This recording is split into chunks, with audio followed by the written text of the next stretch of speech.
One of the great practice sessions that you can facilitate is helping leaders not use the word but. But is the great verbal eraser to the good stuff. Now, this might come off a little bit awkward for people. This might come off even for some leaders as maybe even condescending. Now, as a facilitator of these practice sessions, it's important that you add context. So one of the best things that you can do before you lead the session is ask people, which helps them discover the why we're doing this practice session. And that is when someone interrupts you and says, yeah, but, let's go around the room. How do you feel? And everybody says it every time. Someone's rude, they're dismissive, they're interruptive, they're disruptive. Then they will be more willing to go through the practice session thoughtfully and professionally. So, the objective, practicing not using the word but. This is a great practice session to also do with active listening.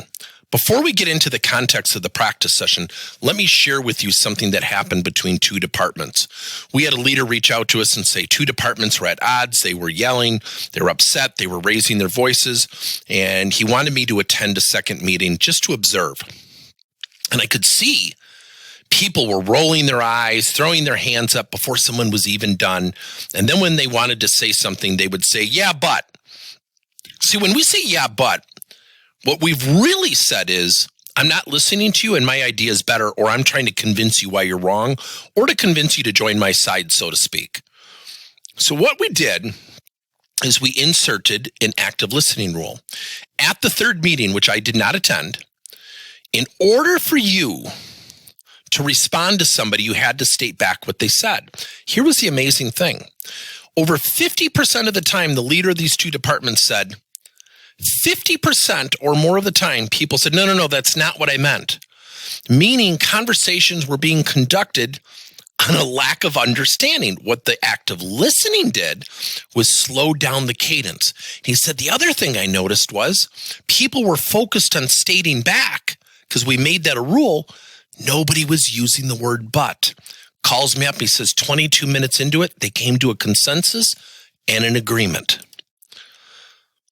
If we can insert the word and when appropriate.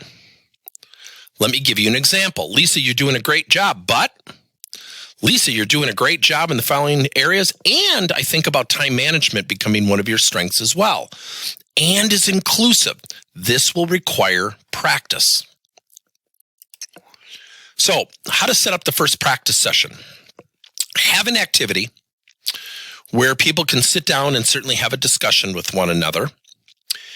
And create an activity such as 2 points of view, and maybe assign person A a point of view and person B a point of view. And you're just going to share those viewpoints, whether you agree with them or disagree with them.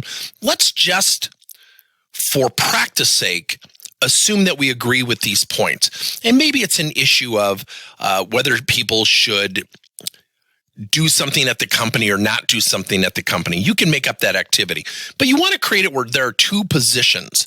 Now, I would stay away from things like Republican or Democrat, or working at home or not working at home. You don't want this to get off the rails, but come up with an activity where maybe it's something where, all kids should be homeschooled or all kids should go to a private school, something that's safe, where the activity could be one person takes position A, the other person takes position B.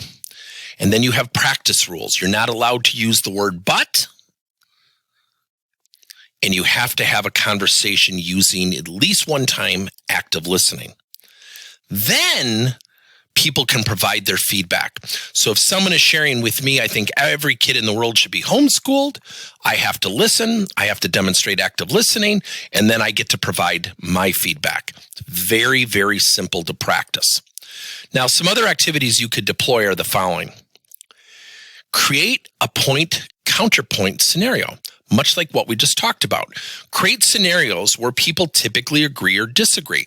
Create a safe place. You don't want to have something that's really going to trigger people to truly get upset, because you're facilitating practice activities around not using the word but. have a staged disagreement. Meaning the point counterpoint or some staged disagreement. Let's pretend you're in a disagreement. One person's going to take this view, the other person's going to take this view. Have a deadline disagreement. Let's say you stage a disagreement between a boss and a peer where a project needs to be done by the end of the month, and one person's saying, no, I wanted to extend it out to the 15th so we do a better job. So when we have point counterpoint, you can create that generically. Stage disagreement could be maybe a situation that's in the public eye where people agree or disagree. And then maybe something like a project deadline. You can use one of these three. Then you cannot present your viewpoint until you've demonstrated active listening. Here's the amazing thing. When people practice this, it slowly erodes the use of the word but. The other thing you can do is do it in groups of three. So again, you can have a point counterpoint, maybe a staged disagreement, maybe a deadline disagreement with a project. Do it in groups of three. Have the third person who's outside the conversation count the number of buts that were used. You can also do this, which is not in this practice activity, with ums, people who do the ums. It's a great thing to do with that, yet in this case, you're obviously going to do it with but. Now, why is this practice session valuable? Getting people to practice not using the word but will build trust. Now, here's the funny thing. We all use it. It's not a bad word, yet it triggers an emotional reaction. It causes people to go back on their heels. But really erases good stuff. Joanne, you're doing a great job here, here, and here, but they forget all the good stuff. Now, if I insert the word and, Joanne, you're doing a great job here, here, and here, and I would love to add time management to that pool of strengths. Hearing that, what goes through your mind? That's why conversations need to be practiced. That's why these micro practice sessions will serve you extremely well.